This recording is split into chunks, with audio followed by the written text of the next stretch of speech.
Hello दोस्तों, आपका मेरे चैनल में एक बार फिर से वेलकम है। और इस वीडियो में मैं आपको दिखाऊंगा कैसे हम एमराइलस के जो बल्ब रहते हैं, जो एमराइलस फूलों वाला पौधा है, इसकी बल्ब को ग्रो कर सकते हैं। आपको पूरी तरीके से मैं आपको डिटेल में अपडेट के साथ दिखाऊंगा इस पर कैसे फूल आएंगे। तो मैंने अलग अलग वैरायटी के कुछ जो है बल्ब खरीदे थे जिसमें बहुत बड़े फूल आते हैं। ये हाइब्रिड रहते हैं और इम्पोर्टेड बल्ब होते हैं। इनको ग्रो करने के लिए 2-3 वेबसाइट्स हैं जो मैं आपको नीचे लिस्ट कर दूंगा, या फिर अमेज़ॉन से या लोकली भी आजकल ये बहुत आसानी से मिलते हैं। मैंने कुछ लोकली भी लिए थे और यहाँ पे इनके नाम लिखे हुए हैं, जैसे आप देख सकते हो। ये है ब्लॉसम, और ये है स्ट्रॉन्ग किंग, और ये है जो हमारे पास मॉन्ट ब्लैंक। तो बहुत सारे अलग अलग नाम हैं। तो मैग्नम है जो रेड कलर का रहता है, प्योर रेड कलर का। डबल वैरायटीज़ भी इसमें आती हैं। तो इनका जो साइज़ है बल्ब का, वो भी कंपैरेटिवली जो हम यहाँ से लेते हैं बल्ब जो इंडिया में पाए जाते हैं उससे बड़ा होता है। और प्राइस भी ऑब्वियसली बहुत ज़्यादा होता है दूसरे नॉर्मल जो देसी बल्ब होते हैं उससे। पर ये नए साल में और ज़्यादा बल्ब डिवाइड होना शुरू हो जाते हैं, जिसमें और ज़्यादा फूल हमें देखने को मिलेंगे। तो आप देख सकते हो, मैं आपको एक बल्ब निकाल कर दिखा रहा हूँ। इसमें जो जड़ें वगैरह हैं वो भी बहुत फ्रेश हैं, और साथ में जो बल्ब का साइज़ है वो भी मुझे बहुत सही लगा। तो ऐसी बल्ब खरीदने का ये भी एक फ़ायदा रहता है कि इसमें हमें पता चलता है कि फ्लावरिंग भी ज़रूर होगी, और साथ में हमारा बल्ब है सर्वाइव भी अच्छे तरीके से कर पाएगा। एक बार अगर इसने फूल निकाल दिए, उसके बाद इस पे आसपास भी अच्छे नए बल्ब हैं जो डिवाइड हैं जो होने शुरू हो जाएंगे, क्योंकि बल्ब का साइज़ ऑलरेडी एक मदर बल्ब जैसा होता है जिसके साथ न्यू न्यू प्लांट्स हैं निकलते रहते हैं।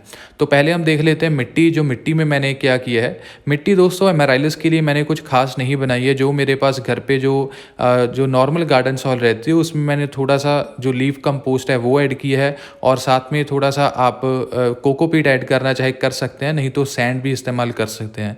तो उसका मैंने इस्तेमाल करके इसकी मिट्टी बनाई है। और मिट्टी में दोस्तों अभी आपको मैं लगा के दिखाऊंगा जो हमारे पास बल्ब हैं। जैसे आप देख सकते हो इनकी जो जड़ें हैं पहले से ही बहुत ज़्यादा है, तो इनका गलने का भी डर रहता है जो जड़ें वगैरह हैं। तो इसमें आप फंगीसाइड का इस्तेमाल कर सकते हैं। जिस वक्त मैंने इनको लगाया था मेरे पास फंगीसाइड नहीं था, तो मैंने जो हल्दी का प्रयोग है वो किया था। टर्मेरिक पाउडर है, इसमें भी ये भी फंगस को रोकने के लिए हेल्प करती है। और जो बल्ब का प्लांट है, जब हम पानी डालते हैं, पानी डालने के बाद ही इसमें ज़्यादा प्रॉब्लम शुरू होती है कि हमारा पौधा है ख़राब होना शुरू हो जाता है। तो इस वजह से फंगीसाइड ज़रूर डालिएगा। अगर आपके पास हल्दी है आप उसका इस्तेमाल कर लीजिए, और आसपास हम इसके मिट्टी को फिल कर देंगे। मिट्टी दोस्तों आप देख सकते हो जो मेरे पास है, ये पहले से ही इसमें सैंड वगैरह मिक्स हुआ रहता है, क्योंकि हमारे यहाँ पे इलाके की जो मिट्टी रहती है वो इतनी ज़्यादा क्ले नहीं रहती, उसमें पानी वगैरह ज़्यादा समय के लिए नहीं रुकता है। अगर आपके यहाँ पे जो ड्रेनेज है मिट्टी की अच्छी नहीं होती है, तो उसमें आप रिवर सैंड का इस्तेमाल 50% तक कीजिएगा, जिसके साथ जो बल्ब वगैरह है हमारा आगे जाके गलेगा नहीं। क्योंकि एक बार पौधे का जो बल्ब है गलना शुरू हो गया, ये रिकवर भी हो जाता है पर बहुत ज़्यादा टाइम लेता है, फूल नहीं आएंगे जो बल्ब के। अगर आपका जो बल्ब है एक बार गलना शुरू हो गया, तो आप देख सकते हो ऊपर से मैंने थोड़ा सा इसका हिस्सा कवर नहीं किया है, इतना सा हिस्सा आपको छोड़ना है। और धीरे धीरे से हमारे जो पौधे में ग्रीन ग्रोथ होनी शुरू हो जाएगी, जिससे हमें ये पता चलेगा कि हमारा जो पौधा है चलना शुरू हो गया है। इस वीडियो में मैं आपको आगे अपडेट के साथ दिखाऊंगा। तो साथ में मैंने इसके टैग भी लगा दिया है, और जिसके साथ हमें पता चलेगा कि इसमें कौन सा कलर आना चाहिए, जैसे हमें कलर दिया हुआ है। और ऐसे ही मेरे पास एक और बल्ब है, जैसे इसमें भी थोड़ी बहुत जो हम हल्दी है उसका प्रयोग कर लेंगे। और यहाँ पे आप देख सकते हो मेरे पास जो पॉट है, पॉट रिक्वायरमेंट जो इस पौधे के लिए चाहिए वो बल्ब के हिसाब से है। जैसे अभी बल्ब बड़ा था इसलिए मैंने 8 इंची का गमला लिया है। अगर आपके पौधे की बल्ब है छोटी है तो आप 6 इंची का गमला लीजिएगा। जब इसकी ग्रोथ अच्छे तरीके से होनी शुरू हो जाए और फूल खिलकर हट जाएँ, क्योंकि आप देखेंगे कि बड़े बड़े भी इसके फूल खिलने शुरू हो जाते हैं। तो जब इसके फूल खिलने के बाद इसकी जो असल में ग्रोथ होती है, उसके लिए हमें पॉट रिक्वायरमेंट सही चूज़ करनी है। अगर आपके पौधे में फूल खिलने शुरू होने वाले हैं, या उसमें पहले से ही जो कलियां वगैरह हैं बनना शुरू हो गई हैं, तब आप इसको 6 इंच के पॉट में भी लगा सकते हो, उसमें भी फूल इसके आराम से खिल जाएंगे। तो यहाँ पे मैंने सभी जो वैरायटीज़ है मेरे पास है उनको मैंने लगा लिया है, और ऊपर से हम इसमें पानी डालेंगे। और पानी में भी अगर आप डालना चाहे, जैसे टर्मेरिक पाउडर है या फिर फंगीसाइड पाउडर है केमिकल, उसका आप इस्तेमाल कर सकते हैं, जिसके साथ हमारे पौधे में फंगस नहीं लगे। नहीं भी दोस्तों देख सकते हो मैं इसको बहुत कम दे रहा हूँ जितना इसको चाहिए, क्योंकि अभी मिट्टी पहले से ही मॉइस्ट है, तो इसको ज़्यादा पानी नहीं डालना है। तो धीरे धीरे से जैसे हमारे पौधे का रूट सिस्टम अच्छे तरीके से होगा बल्ब का, इसके साथ इसको खुद पानी की ज़रूरत पड़ेगी, तो हमें पता चलना शुरू हो जाएगा कि मिट्टी है जो अभी इसको ड्राई लग रही है, तो इसको पानी दे देते हैं। तो धीरे धीरे से आपको इसका जो पानी है ज़्यादा करना है। पहले पहले आपको बहुत कम पानी के साथ ही इस पौधे को रखना है। जैसे आप देख सकते हो मैंने 9 जो बल्ब है लगाई हैं, और इनको मैं पूरी धूप में रखूँगा, बिल्कुल भी इसको ऐसे नहीं है कि शेड में ही रख दीजिएगा। आप इसको सेमी शेड एरिया में 2-3 दिनों के लिए रख सकते हैं, पर पूरी धूप में भी ये आसानी से चल जाएंगे। यहाँ पे दोस्तों आप देख सकते हो अपडेट, ये 5 दिनों के बाद का अपडेट है। इसमें जब ग्रोथ शुरू हो गई थी और ग्रोथ शुरू होने के साथ साथ इसमें जो कलियाँ हैं वो भी आनी शुरू हो गई हैं। ये हेल्दी बल्ब की पहचान रहती है। अगर आपका बल्ब है हेल्दी है तो उसमें पहले से ही फूल खिलने शुरू हो जाते हैं।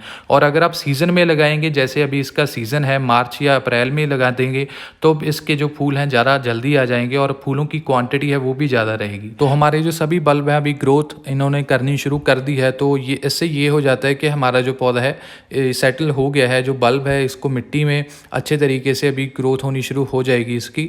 तो ऐसे ही इसमें फूल भी आएंगे। अभी मैं आपको अपडेट दिखाऊंगा इस पर जब फूल आए थे। फूल दोस्तों आने के लिए 1 या 1.5 महीना इसको ज़रूर चाहिए। और यहाँ पे दोस्तों आप देख सकते हो ये है अपडेट, इसमें बहुत बढ़िया फूल खिलने शुरू हो गए हैं।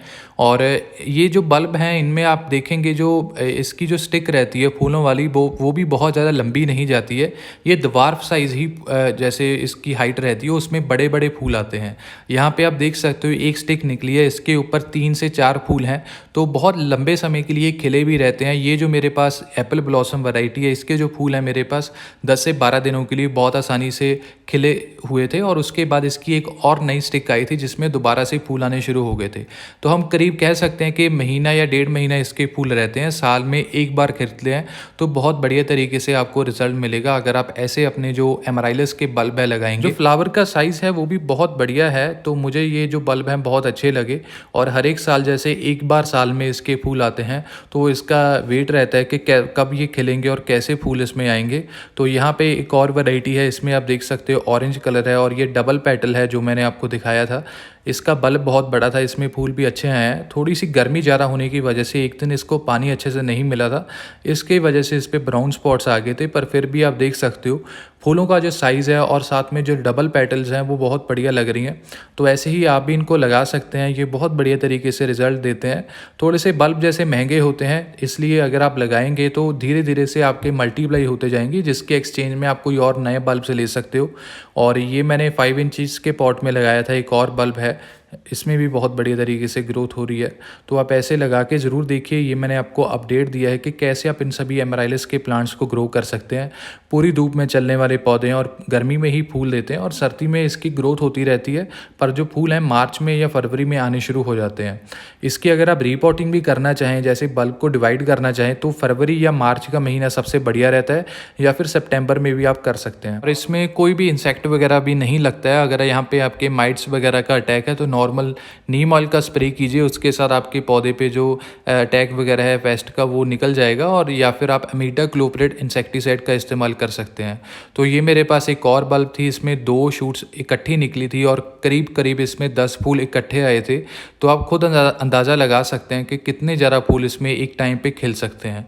तो आप इसको लगा के ज़रूर देखिएगा। और मैंने कुछ जो बल्ब हैं शेडी एरिया में भी रख के देखे थे, तो इसके फूल हैं जैसे खिल जाएं तो आप इसको शेडी एरिया में शिफ्ट कर सकते हैं, जिसके साथ जो फूल हैं ज़्यादा लंबे समय के लिए खिले रहते हैं। और ये मेरे पास देसी वैरायटी है जिसमें लंबी स्टिक निकलती है, पर इसमें भी फूलों का जो कलर है वो बहुत मुझे बढ़िया लगा। और इसको मैंने 10 इंची के गमले में 3 बल्ब लगाए हैं और इसमें नए नए स्टिक निकल रहे थे।